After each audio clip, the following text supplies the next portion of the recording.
Wow. Everybody ready? We're going to sing. One, two, three, four. Welcome to the church with two drink minimum. Welcome to the church with two drink minimum. We are interfaith, interspiritual, God optional.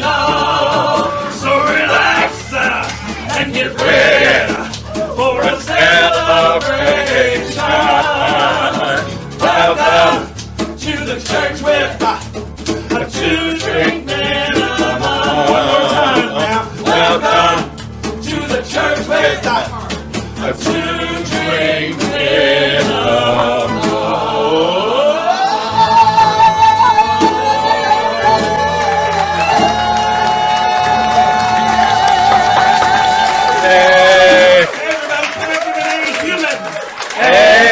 Human! Wee doggy! You doggies, I know. How's everybody doing? Really, really good today. How's your I hope Sunday? y'all are having a good day. We're sorry we missed the homily this morning, but we had to go pick up our car. It was in the shop. It was in the shop. But I want to tell you a cute little story about the car. Oh, this is fun. This is fun. Let's talk about. Well, tell the story. Yeah. So anyway, I got in the car last Monday, and there was a problem with the emergency brake. We live in Brooklyn, right? So we have to move. We have to move the car every day. We don't have a driveway or anything. Right. So we have to. We have to move the car once across a week. the street. Yeah. So anyway, I get out there to do that, and the emergency brake is engaged and it won't disengage, and so it starts going like this. So I get in a panic usually when there's car trouble or something like that. I begin to have a meltdown. Okay. There were feelings. There were feelings happening. But luckily, I know. Of course, the miracles came to my aid. So I remembered the lesson that says, I trust my brothers who are one with me. Right, we've been saying that a lot. And so then I decided to say, because I had to call a tow truck. So I'm, call AAA and they're coming on the way. And I'm all nervous and everything. So I started to say, I trust the tow truck who is one with me, right? And then the guy calls me. His name is Derek. He calls me on the phone. He goes, I'm outside ready, to pick up your car. And so I start saying, I trust Derek who is one with me. And Derek gets me in his truck, and we go to the dealership, which we had never been to before because it's the first time we've had a problem with the car in Brooklyn. So I get all nervous about the dealership. It's huge. It covers like 2 city blocks. It's really huge. And nobody was coming out to greet me or anything. Like, I didn't know what to do, right? So, and I'm by myself. Glen's at work. So I begin to say, I trust the dealership that is one with me. And they have what they call at this dealership service advisors. So I didn't know who my service advisor was. And I started saying, I trust the service advisor who is one with me. And all of a sudden this guy with a clipboard comes out and he goes, hi, I'm Courtney. I'm your service advisor.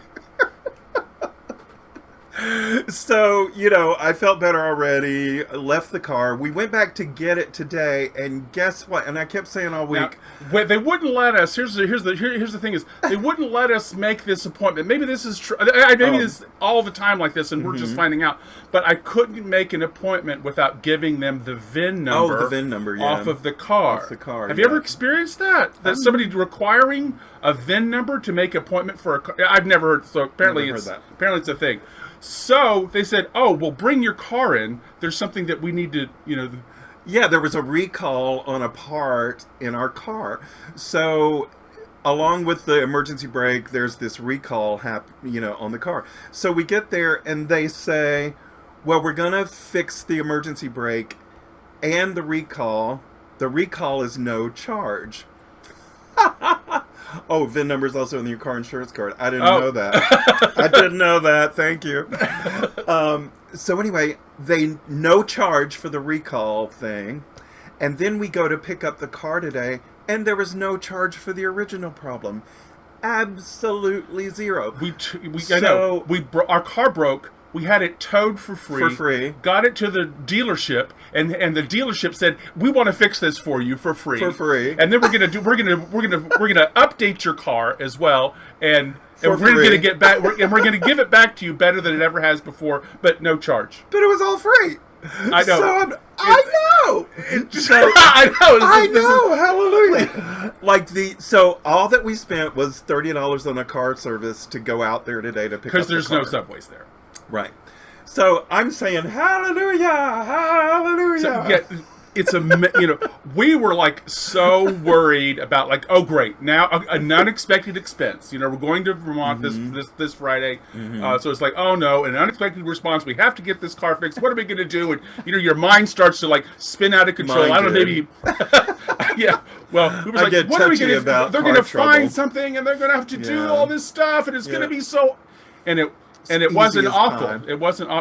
There it was like easy. No drama, no nothing. And I'm if you've known me in cars, then the no drama thing was really unusual.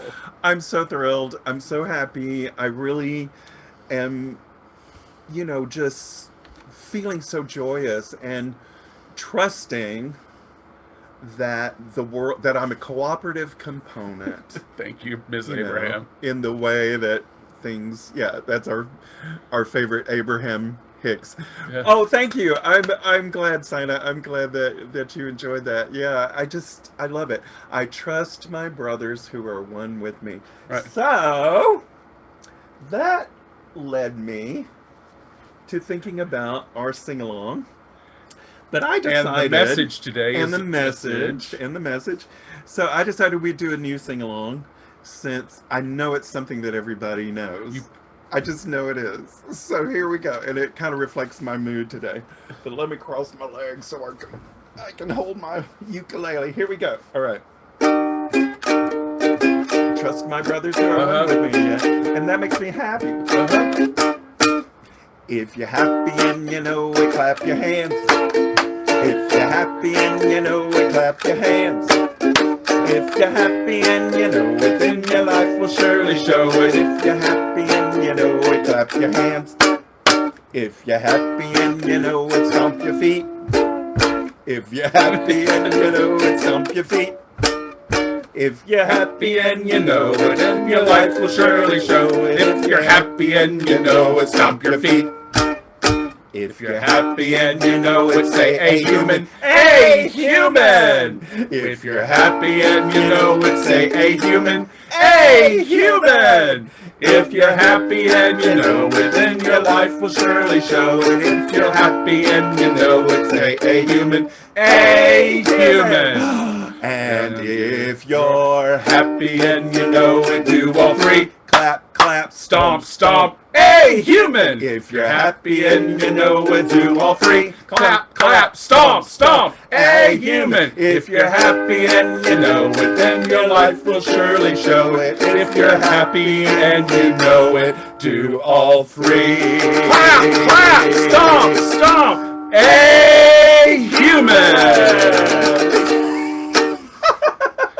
Get you in the mood. I couldn't help it. Welcome to church with a 2-drink minimum.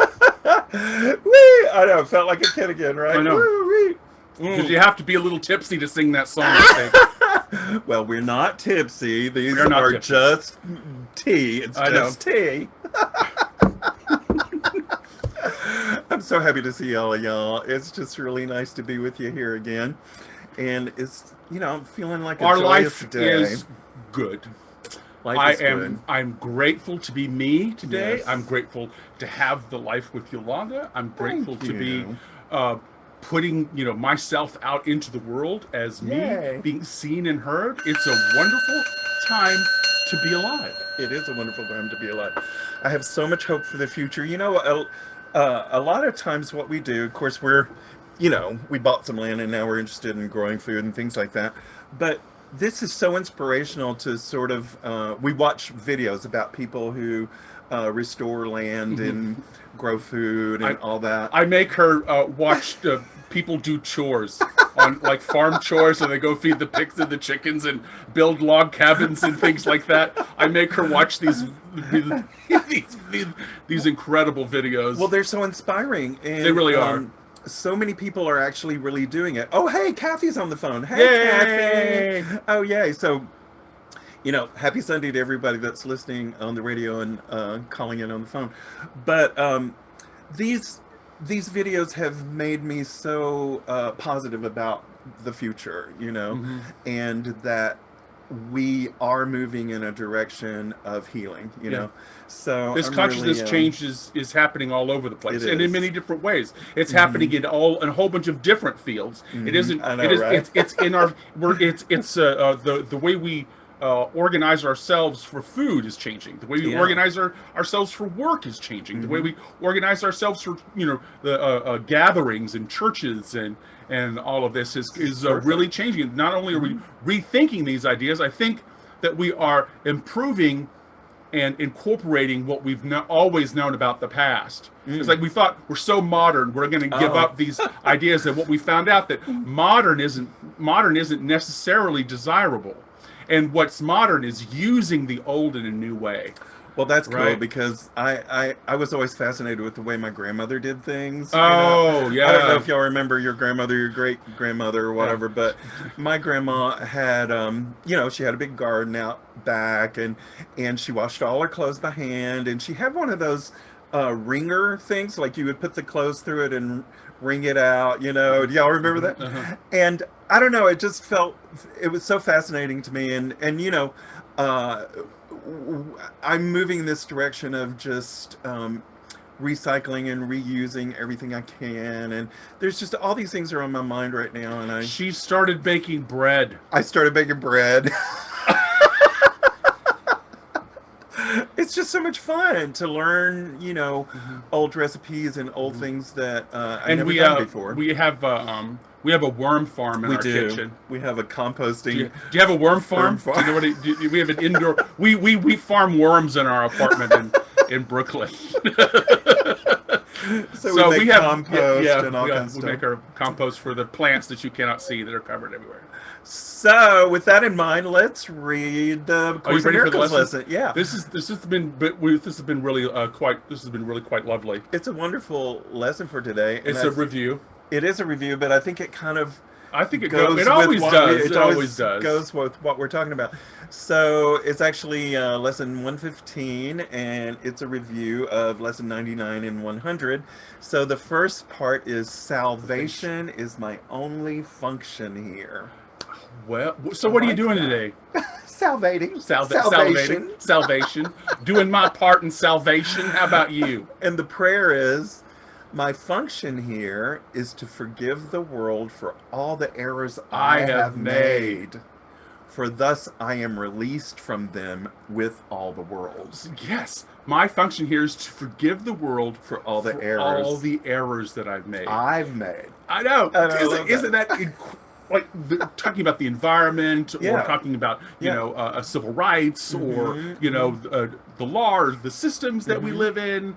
The topics that are on my mind Oh, and no. all of that. So salvation is my only function here. And then the second review is Lesson 100. 100. My part is essential to God's plan for salvation. I know. That My isn't. part That's is the truth. A essential. lot of you might hear that and think, that sounds kind of arrogant. I don't think it sounds arrogant. I don't get it. I I don't think hear it's- that anymore. No, I don't hear that. I don't know. Oh, you think you're special? No, I don't even think I of don't it even that hear way. it. No, Don't I don't even think hear of it, it right. that way. My part is essential to God's plan for salvation. I'm you a know? necessary component. I am, and I want to cooperate with that. I'm you a know? necessary component. I'm a cooperative component. Exactly, as Abraham Hicks Miss likes to Abraham. say. So the prayer for this one is, I am essential to the plan of God for the salvation of the world. It's incredible. For he gave me his plan that I might save the world. Whew. I might save the world. Yeah, just by being me. Uh huh. Just by being That's me. the only way it happens. Right. So on the hour, salvation is my only function here. On the half hour, my part is essential to God's plan for salvation. Yay! Essential.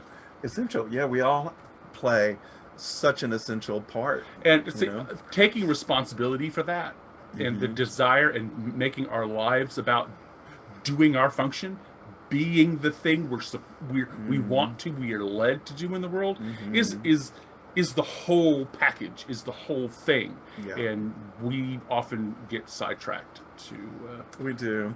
pursue other things, and it's always a good idea to, whenever it's like she says, at the top of the hour and the bottom of the hour, Oh, yeah. to at least stop periodically, and say, am I here? Am I participating? Am I aware? Am I listening? Am I trusting?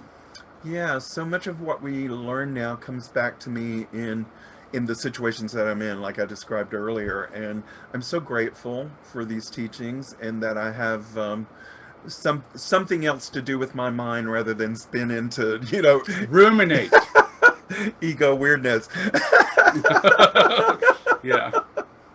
So let's move into our Circle meditation, and after the meditation, we'll move into a song called "You Are an Idea." So breathe with me. Ring the bell 3 times, and we'll breathe. And on the last breath, we will let it out on an Om. So here we go.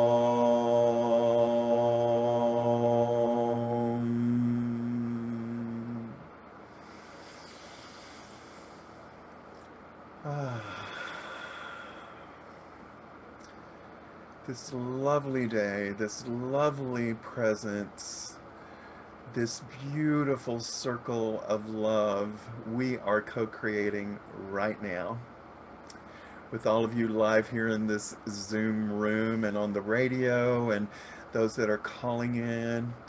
We thank you for joining us today in this glorious circle of love, filled with joy, filled with light, filled with our essential part in God's plan for salvation. We celebrate that we are essential to the wellness and the health of this world, of humankind.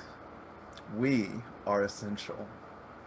And we allow that knowledge to fill us with joy and bubble up inside of us and spill out into the room that we're sitting in and into the presence and the vibration of the other folks that might be sharing this room with us or this apartment. So we let this spill out into our homes and into our streets, into our cities, into our state, into our country, and into our world.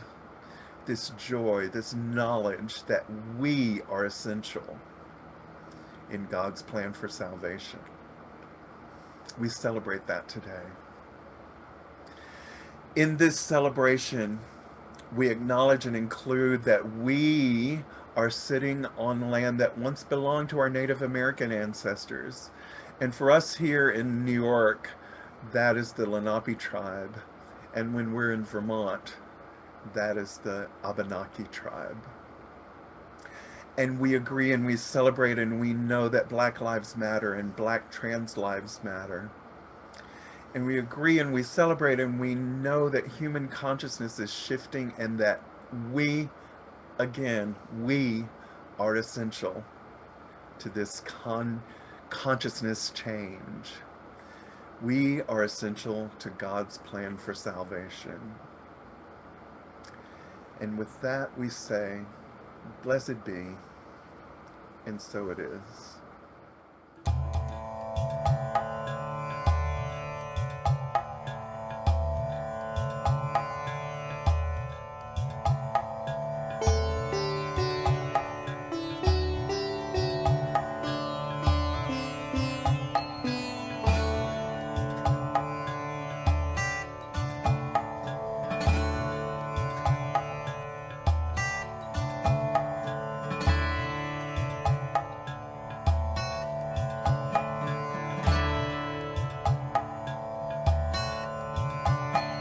You are an idea into my mind. You are an idea into my mind. We are not these bodies that we think we are. We are an idea in the mind of God. What does that mean? Oh, what does that mean? What does that mean? Oh, what does that mean?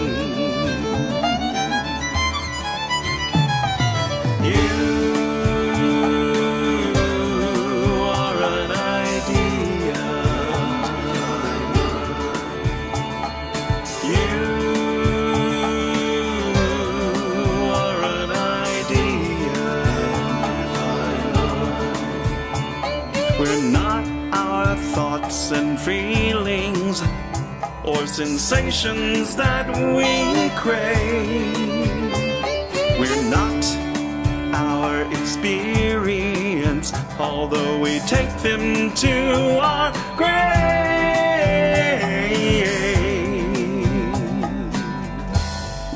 What does that mean? What does that mean?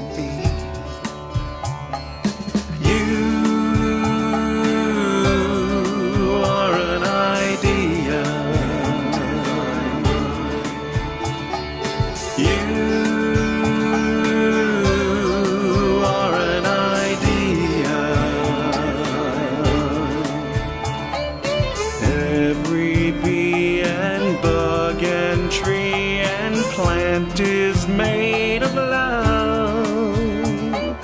Every creature in the sea and birds that fly above are an idea. You are an idea.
Yay!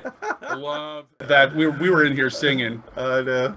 Were you singing? Yay! Well, they don't know the song, but R-N-I point. I It know. was so good to do in the clubs too, because Yeah. we could get really trippy and like really long on know. those. To love to do that one. And So- yes, that's Yolanda's family plot in Yeah. Muscle Shoals, Alabama. That's her. It is. That's her. That's where my dad. Well, at that time when we filmed it, my dad. That was my dad's grave. Now my mom is There too. buried there too, and it's in this ancient graveyard where all of my family, is buried, and it's a very sacred place to me. The Muscle Shoals area is comprised of different little towns, and this town is called Tuscumbia. And it just happens to be that in Tuscumbia is not only where my mom and dad were born, but where Helen Keller was born.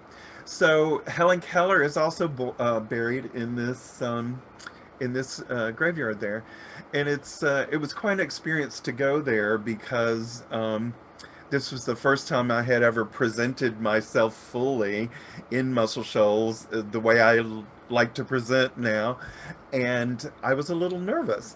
So Glen filmed all of this on his phone, and we were like, wow, it really goes with this song. So we put that together, and it's just become... And what's fun is that we one of our rented, things. we told Rented a car. we told the dealer we were renting a car to go down to visit your mother Yeah. and stuff like that.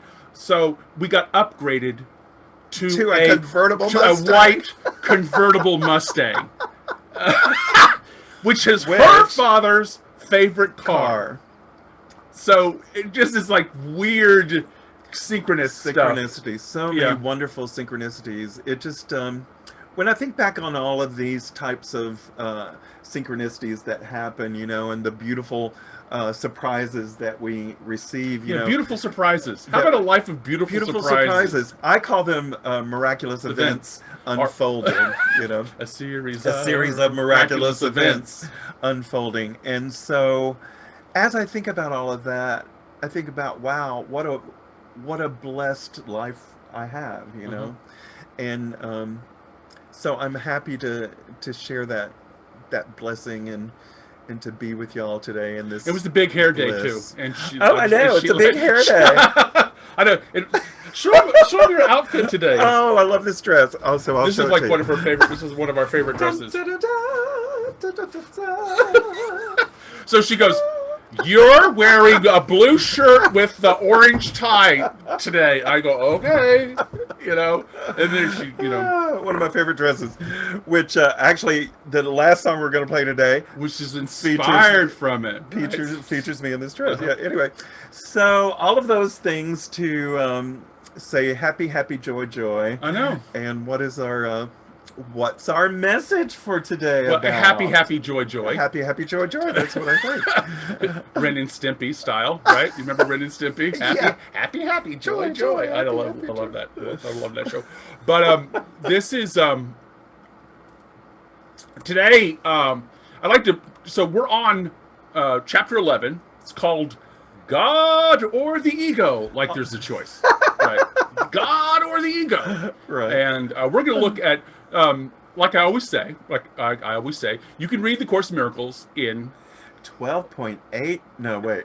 You can read the Course in Miracles in a year if you read 12.8 pages a week. and if you do the math, you'll come up roughly on the beginning of chapter 11. Now we're going to look at the I also try to mention that if a chapter has an introduction, and they don't all have introductions, but if a chapter has an introduction, pay attention to that chapter, because it's all pay attentionable, but it's giving you a larger concept that she's going to unpack for us. So this is called God of the Ego, but I want to give you a couple of images to think about. One is a lamp. Right? Do you have a favorite lamp? Even go. Remember the phrase, the Psalms 119. A lamp unto your feet. Yep. May I be a lamp? Your word is a lamp unto my feet and a light unto. A light unto my think path. about like the idea. What you're like in my little workbook this week. I used a Tiffany lamp, but it's version of a conductor's lamp. The conductor's like the caboose driver thing, I love that image. Oh yeah. The light bearer. Right. So it's always a recurring theme. One of the recurring metaphors that Helen and Jesus use is the light bearer, is Right. the image of bearing the light, showing the light, light on the path and things like that. So a lamp. You got kind of. And did you know that they call flashlights lamps in Europe? I think they call flashlights lamps. A lamp unto my feet. So you've got Arizona's joined us. Hi, Arizona. Yay! Yay! So the other image is a picture of a dad. Oh. A picture of a dad with holding a baby. Like, Aw. what do I do with this? What do I do with this? Because we're going to talk about fatherhood Oh, no. today. We're going to talk about the concept Right. of fatherhood that she uses in the Course of Miracles. It's kind of, so just a little bit of meta, just to spin you out a little bit here at the front. One of the a style thing in the Course of Miracles is she is trying to get us to undo our own patriarchy. Right. Living in the patriarchy, trying to get us to help to understand how patriarchy has ruined our lives and things like that. So, Right. and so she deliberately uses he, which is which sounds counterintuitive, but she deliberately uses he and fatherhood to get us to take back the notions of action and intelligence being in conflict. Okay, because those are masculine ideas. So she invites us to reclaim fatherhood. Yeah. To like God the Father, Right. Reclaim this idea of a healthy fatherhood. What Yeah. would a healthy fatherhood look like, and how would we interact with that? So it's a style choice that she's making. Yeah, it's interesting because, she writes the whole book, from the God as He perspective. Yeah. And I think that's really important for us to rethink our relationship, with To the pull masculine. that down, Yeah. to pull it Yeah. down and look at it, because she calls God He throughout this whole thing. Right. In fact, she's being possessed by a man when she writes Jesus. this. Yeah, Jesus. yeah. So she's giving this man, she's speaking a man's words, supposedly. So she's really trying to get us to examine our own relationship in doing this, to examine the foundations of the way our language is patriarchal, and a lot of spirituality or religion is patriarchal, Right. and to take that and to reclaim it, like in a feminist sense, to reclaim a word. Yeah. Or like queer, Yeah, like or I've done bitch, with queer, and all of to that. reclaim those words. To she's asking us to reclaim fatherhood and God as masculine and feminine. That's interesting. But, Okay. So read. So we're going to look at the Yeah. introduction really quickly. Read this piece. So yeah, this part is from the introduction. Let's give them the whole chapter and everything so that they'll know if Chapter they want, 11. if they want to look it up. It's chapter 11, God or the Ego, and we're going to start with a bit from the introduction. And section 1. And section 1. Okay, so the first thing she says is either God or the ego is insane. Right? Doesn't that make sense? You can't have it both. Either the world's right or God's right. Nothing alive is fatherless, for life is creation. Nothing alive is fatherless. For Right. life is So creation. it takes a community. It takes more than one. It takes a relationship. Nothing that is alive doesn't have a father. Yeah. Right. I know. That's And a interesting. mother. And a mother. I mean, Right, no of course. mother. Right, I mean, right. that's why the control of women's bodies is so important, or so looked, scrutinized, because you're trying to have ownership of your children. Trying to keep your succession in line to make sure that they're the women are having the right kind of kids. So I know. So there is. We are going to create. There is no choice to create. We are only. She says in this paragraph that either we're going to create a world of the ego, Right. or else we're going to join a world that is already living, right? Because we didn't make ourselves. So we're being asked to join a world that's already living. But if we're not going to join this world that is already living and create with it, what we're going to do is create a world of the suffering, ego, or yeah. create a world for the ego. So that's that's in the introduction. That's the big picture that she wants to talk about in these next 5 or 6 sections. So what's the next piece? Okay. So next we have the authority problem is still the only source of conflict. Think the about authority problem. is still the only source of conflict. Ego never looks on what it does with perfect honesty. Yeah, those are the two things I pulled out That's of this paragraph. interesting. So she's using authority and authority, which is author, right? Oh, yeah, The yeah. author who wrote things is who's doing the creating, who's doing the planning, whose show is this? You know, who's where's the what's happening here? The authority problem. Who made you, and what our place is, and who we are, and what our heritage is, and what we're supposed to be doing, and is the only source of conflict. Separation, right? I'm not. I think there is no God. I made myself. Or some random group of random events made me, or something like that. Well, Who made okay. us? Who are we? Who's your family? Well, what do you think? So the authority problem. I love this sentence. However, I'm thinking a little more right now. What do you think she means by the authority problem? Who gets to choose what you do? Oh, okay. Who's decides what the way things are? Okay. Who made the rules? Okay. All right. Yeah. Cool. And that makes sense with the next line. Ego never looks on what it does with perfect honesty. Because the ego cannot Yeah. examine. It cannot examine anything well. It cannot ask good questions. It cannot listen to answers. Your ego does not learn. Right. This should not be a difficult choice. To the world of the ego. Right. Or the world of the living world, the world, the oneness world. So ask yourself, where do you belong?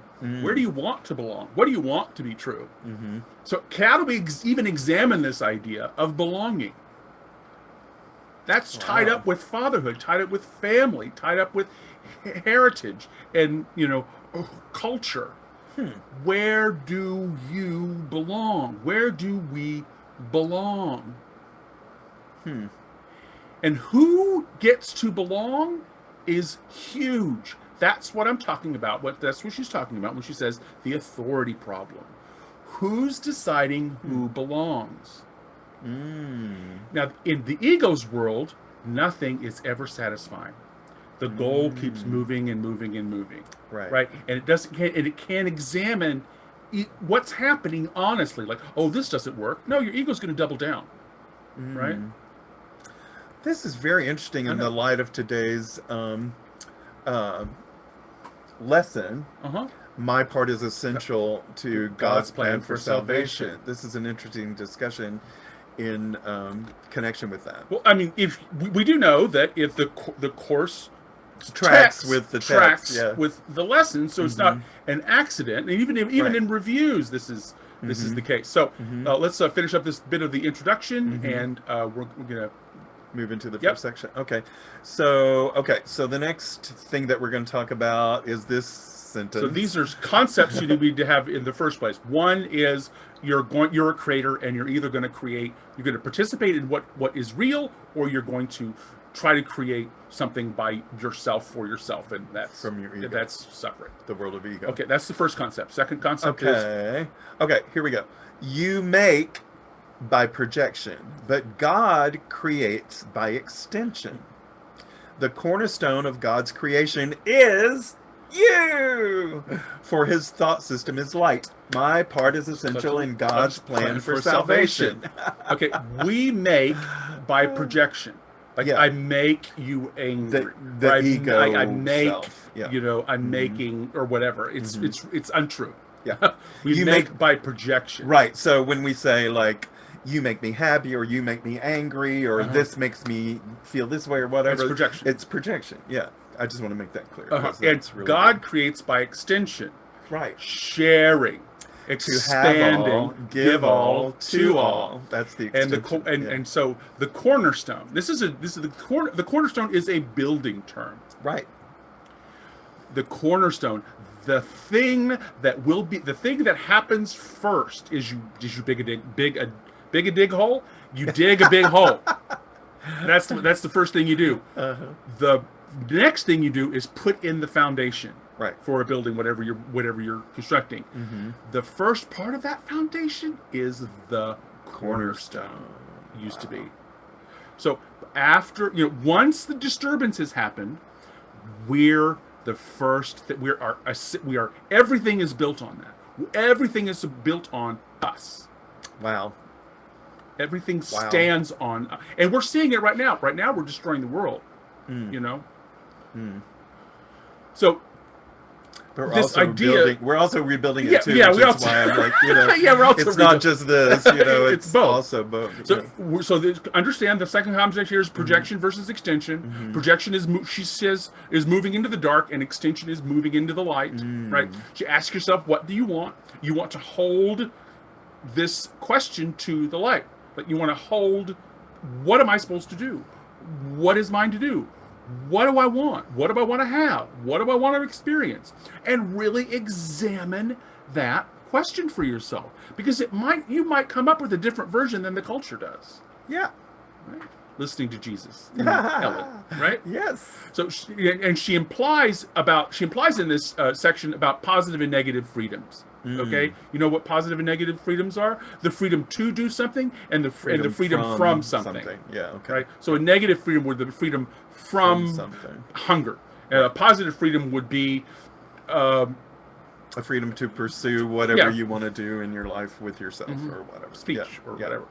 So positive and negative freedoms. What do you want, and can you examine them? Now, the ego rests on, and this is where she says, why the ego is unreliable. She says the ego rests on the dark cornerstone of terror. Yeah. Of course. See, rests on. She uses you're the cornerstone, and God's kingdom rests on you. But the ego's cornerstone on, rests on your trauma. Yeah. Yes. Yeah. So the ego is building this world too, building a world for itself, in which the cornerstone for the ego's world is your trauma, is our suffering. Boy, I just had an aha moment right there. Wow. So, but see, here's the deal. Our very presence, our very willingness to examine, our very willingness to look, reveals that whole thing, the whole construction that the ego's producing as meaningless. We don't have to do anything about it. Right. I don't have to destroy it. I don't have to take it down. I don't have to convince anybody or anything like that. It's meaningless. I can overlook it. I can walk away. And there is nothing to fear. And because if you can do that, you'll see through it, and you go, "Oh, I was frightened for nothing." If you can look and examine your traumas, and you can look at what hurts, look at our own suffering, really look at it together, what we find is that there really was not anything there to fear. I love that. So let's go back into the room for a second. I want to check in with people and check it in see with if people. Hey y'all, because we're on a different page over there. Hey, ladies and gentlemen. I know. See if there's any comments or questions in the thing. Oh, George is here too. Oh, yay! Oh, in Arizona, yay! We're glad you got your camera working. Yeah, we had some trouble not too long ago as well. So now read this last bit. Okay, and then we'll go to section 1. All right. So, when you have at last looked at the ego's foundation without shrinking, you will also have looked upon ours. What is ours? Who's ours? Our plan for salvation. My brother, as a part of my brother, ours. It's the community. It's the wholeness. When you have looked at the ego's foundation without shrinking, you will have also looked upon the foundation. Those two foundations that we talked about, the corners. If you can look at the ego's foundation of trauma, really, and see it as meaningless, what you come across is you're able to look and see yourself as the foundation for what is real. Got it. If you can see that, once you see it clearly, it reveals that we're the cornerstone, not our suffering. Right. Our living are living authentic, honest selves. I love that. I can't tell you how much of an aha moment that is for me. That the ego bases a whole life, a whole world on our trauma and suffering. Yeah. Wow, that's amazing. So anyway, we go on to because say, we identify with it. We identify as our trauma. And We're this yeah. kind of victim, or that kind of victim, or on and on and on. But when you have at last looked at the ego's foundation without shrinking, right? That's a great way to say it. Without shrinking, you will have also looked upon what is the real cornerstone. Yeah. And this is the part I like. Okay, so I give you the lamp, and I will go with you. From, like you said, referencing Psalm 119. Your word is a lamp for my feet, a light on my path. It's beautiful. Yeah, so she goes on to talk about the gifts of fatherhood. Now, this is talking about your fatherhood. What do you mean by that? You being the decision maker. Oh, okay. You being the head of your life. Okay. You being the patriarch of your mind. Right. You're more the one. I don't want to use the word patriarch. I mean, but you know what I mean. The energy the of decision maker. The decision maker. Okay. So the energy of fatherhood is intellect, action, doing, muscle. It's intellect, knowing what to do, skill development, as opposed to the female, which is what we call like love, relationship, those kind of things. Tendon, friend, creation. Yeah. So read this bit. Okay. Let's see. You have learned your need for healing. Would you bring anything else to the sonship, recognizing your need of healing for yourself? For in this lies the beginning of the return to knowledge, the foundation on which God will help build again the thought system you share with Him. We got a cornerstone, and now we've got a foundation. Yeah. Okay? So what are we building? We are building the thought system. A new thought system. Yeah. That you're the cornerstone of the mind of God. Yeah. We are rebuilding this thought system with a new person in charge, like us, God, our authenticity. And she calls that fatherhood. And now I see how you're putting the ideas together. Okay. So she goes, you finally now understand your desire for healing. Right. I hope. I hope right. We want to overcome or look at our trauma, and we have a desire for knowledge. She says that's crucial to making good decisions. Like, I'm interested in doing this. I'm interested. I'm here. I want to find out who I am and what's this about. And she calls this restoring your mind. So think about your mind being a fixer-upper. How's that? Maybe that's cute. That what we do is that God comes in and helps us with repairing the foundation of our thought system, and reminds us to build on the laws of God instead of the laws of the ego. So we're redoing our thought system. We're re-examining our thoughts. Yeah, we can be kind of a fixer upper in that. Yeah. Yay! Okay. So read this next bit. Okay. Can you exclude yourself from the universe? This is almost. Yeah. Okay. Can you exclude yourself from the universe or from God, who is the universe? That's a lovely thought. I know. This reminds me of the song I'm going to share after we do this. That's how we chose it. If your place in His mind cannot be filled by anyone except you, and your filling it was your creation, without you there would be an empty place in God's mind. That's how essential you are. Without you, there would be an empty place in God's mind. Filling it with your creation. Your creation. What you're here to do. Right. As Glen always says, our life is our art form. Yes. So filling it with your art form. Yeah. So there is no such thing as being alone. Right. In this section, there's just no such thing as being alone. You can feel alone. All of that and everything, that's perfectly fine when we certainly do feel alone. Right. But It's never true. But we're not alone. We are intimately integrated into all of life, all of it. Mm-hmm. We're not separate from what else is happening. We're it. We are intimately integrated into all of life. There, and we don't even have a choice about this. We cannot exist without something digesting our food. Something else is creating the air we breathe. All kinds of stuff. We have no choice about how absolutely intimately integrated we are with all of the rest thing that is life. Every bee and bug and tree and plant is full of love. Full of love, yeah. We are necessary. That makes us necessary. It makes the birds and the bees and the bugs and the trees necessary. It makes your brother necessary. It makes your enemy necessary. Yeah. All of it. All of it. The world is waiting for us to return to it. Because we're spending all this time not in this house of trauma, rather than this thinking with the mind of God. We're living and building and managing this house that's built on trauma.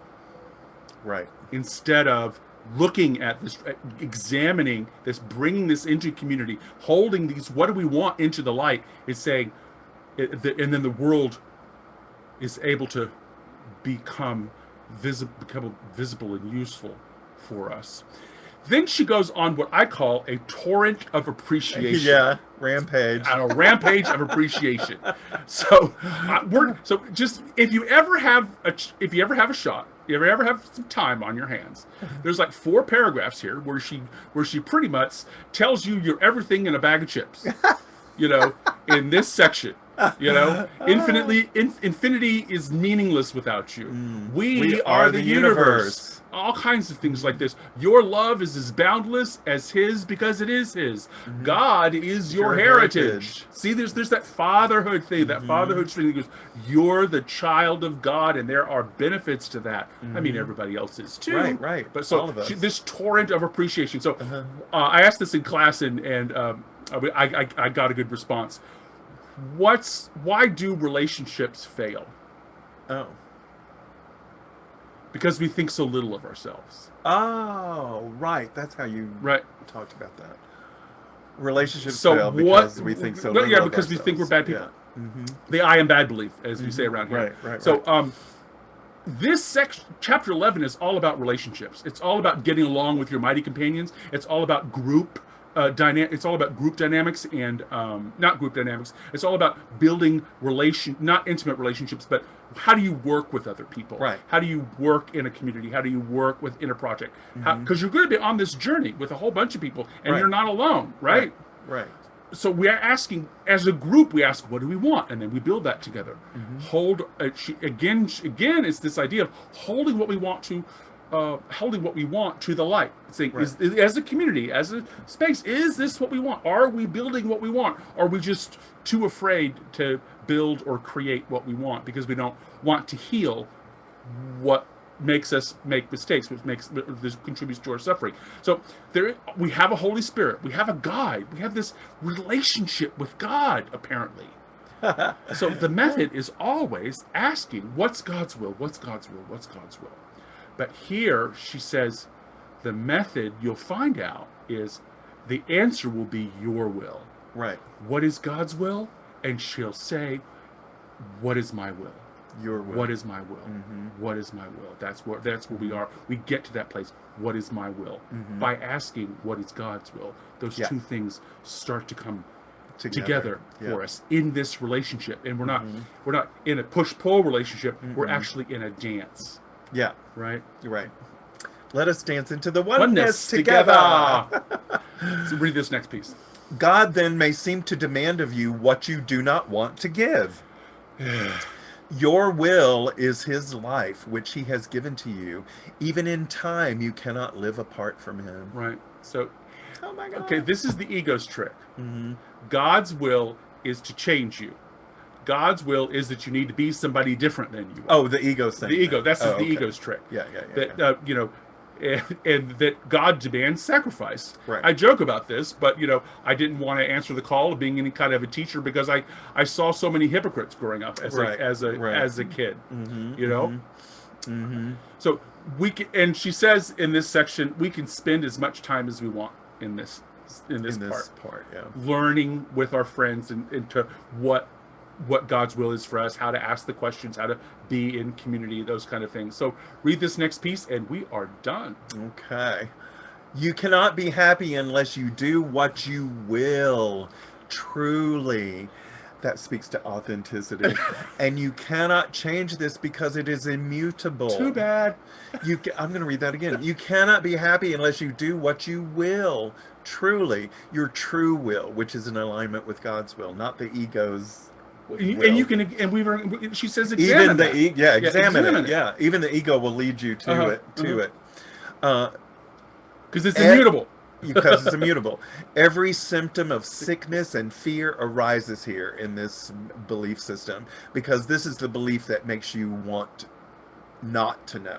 Right. Now that's put you back to sleep. So that's the ego system. And, And God shares His will with you. He does not thrust it upon you. Healing is the beginning of the recognition that your will is His. There we Ta-da. are. Happiness is doing what is ours to do. Happiness is never thrust upon us. Right. It's like it's kind of amazing. Yep. Happiness is this knowledge that sharing what I know, sharing it becomes knowledge. But sharing is knowing. I can share this with you because I know it for myself. I share myself with you because I know who I am. So the illusion becomes someone or something else knows how to create happiness for me. That's illusion. Illusion is someone or something else that says it knows how to create happiness for me. Right. The illusion cannot listen, and it can't evaluate, and it's not a good father. But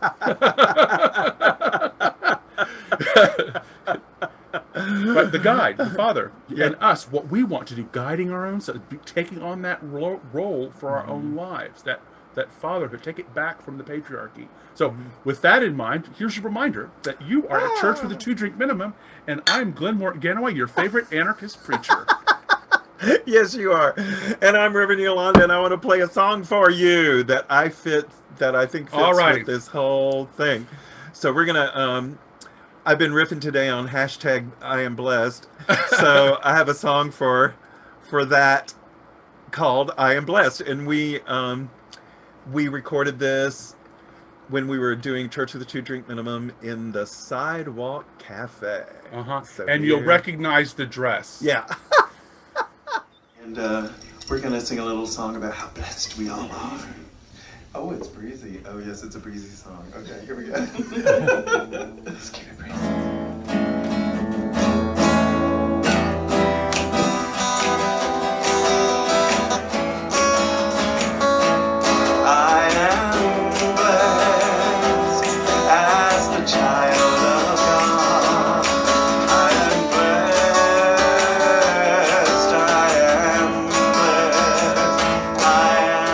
Child of the universe, no less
brings joy and contentment. You are blessed.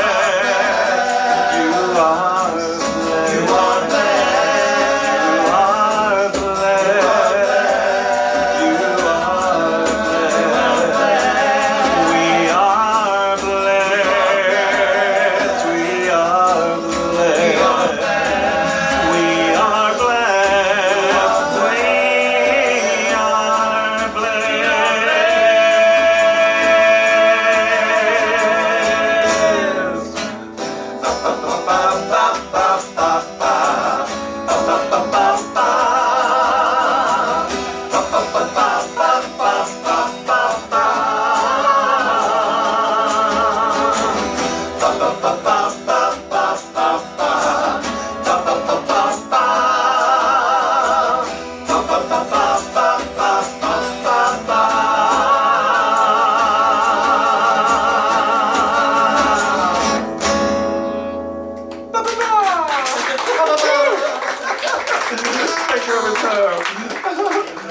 What a blessing. We have a few more blessings that have joined the room. Hey! All right. There we go. we were like, I didn't know what was going on.